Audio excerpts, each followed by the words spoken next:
Single ডিজিটে out হয়েছেন 4 বার, 20-এর কম run করেছেন 2 বার, 20-এর সামান্য বেশি রান করেছেন 2 বার, 50+ নক খেলেছেন মাত্র একবার। এই হচ্ছে মেহেদী হাসান মিরাজের শেষ 9টা একদিনের আন্তর্জাতিক ক্রিকেট তথা ওয়ানডে ম্যাচের আমলনামা।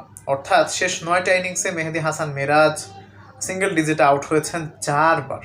ঠিক আছে, বাদ বাকি 5টা ইনিংসে কি করেছেন সেটা একটু বলি। 50+ নক খেলেছেন মাত্র একটা, সেই 2025 সালে, সেটা আফগানিস্তানের বিপক্ষে 3 ম্যাচ ওয়ানডে সিরিজের প্রথম ম্যাচে।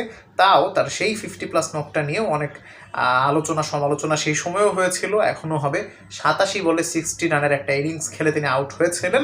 অর্থাৎ তার রানের সংখ্যা এবং বলের সংখ্যার মধ্যে 27-এর ডিফারেন্স রয়েছে। অর্থাৎ 100 স্ট্রাইক রেটের চাইতেও অনেক কম স্ট্রাইক রেট নিয়ে তিনি আসলে খেলেছিলেন। তারপরে আফগানিস্তানের বিপক্ষেই বাদবাকি 2টা ওয়ানডে ম্যাচে তিনি আসলে সিঙ্গেল ডিজিট আউট হয়েছিলেন।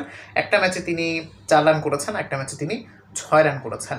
ঠিক আছে, এবং সবশেষ গতকালকের ম্যাচে নিউজিল্যান্ডের বিপক্ষে তিনি আসলে 6 রান করে আউট হয়ে গেছেন। এটাও তার একটা সিঙ্গেল ডিজিটের ইনিংস। এবং এর আগে যদি বলি, পাকিস্তানের বিপক্ষে একটা ম্যাচে তিনি 1 রান করে 7 ঘরে ফিরে গেছেন। আর যদি বলি তার 2টা 20+ নক বা 2টা 20 নিচে নক, 20+ তো না, 20- নক আর কি, মানে 20-এর কম রান করেছেন 2 বার। 2টাই হচ্ছে ওয়েস্ট ইন্ডিজের সাথে। 2 বারই তিনি 17 রান করে আউট হয়েছেন। এর মধ্যে একটা ম্যাচে 17 বলে 17, অর্থাৎ স্ট্রাইক রেট 100 ছিল, আর একটা ম্যাচে 27 বলে 17, সেটাতে স্ট্রাইক রেট একটু কম ছিল, 100 চাইতে কমই ছিল।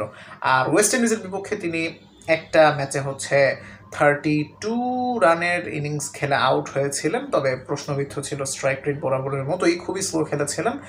আর হচ্ছে আপনার সেই আফগানিস্তানের বিপক্ষে সিরিজের আগে শ্রীলঙ্কার বিপক্ষে একটা ম্যাচে তিনি 28 রান করেছিলেন। সো আপনি যদি একটু সামারি করেন তাহলে দেখবেন 9টা ম্যাচে, অর্থাৎ এই যে 9টা ম্যাচে তিনি আসলে রান করেছেন 170 থেকে 1 রান বেশি, অর্থাৎ 171 রান। তার গড় হচ্ছে কত, 21 পয়েন্ট সামথিং, 21.35 মেবি।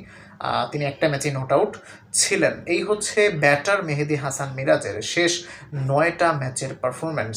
এই পারফরমেন্স নিয়ে তিনি আসলে কিভাবে কি করবেন, অ্যাজ এ স্পেশালিস্ট বোলার হিসেবেই তাকে আসলে দলে নেওয়া হচ্ছে, নাকি ব্যাটিংয়ে তার জায়গাটা, ব্যাটিংয়েও তার একটা রোল আছে, এটা তিনি আসলে আদৌ জানেন কিনা, এটা নিয়ে আমার অনেক বেশি সন্দেহ আছে। কারণ যদি অ্যাজ এ স্পেশালিস্ট ব্যাটার তো না, অলরাউন্ডার হিসেবেই তিনি যদি খেলতে চান, তার ব্যাটিং তো কিছুটা হলেও ভালো হওয়া উচিত। তিনি এত বাজে পারফরমেন্স করলে কিভাবে আসলে অলরাউন্ডার হিসেবে দলে থাকবেন সেটাও এখন প্রশ্নবিদ্ধ। যদিও তিনি ক্যাপ্টেন, তবে এভাবে যদি পারফরমেন্স করতে থাকেন আমার মনে হয় না তিনি আসলে এভাবে থাকতে পারবেন। যদিও আমরা বোর্ড থেকে শুনছি মিরাজকেই হচ্ছে 27 ওডিআই বিশ্বকাপ পর্যন্ত ক্যাপ্টেন রাখা হবে, সেটা আসলে কতটা যৌক্তিক হবে আমি আসলে ঠিক জানি না। এনিওয়েজ, এই বিষয়ে আপনি কি মনে করছেন, কেন তার এই অফ চলছে, কমেন্ট করবেন। আসসালামু আলাইকুম।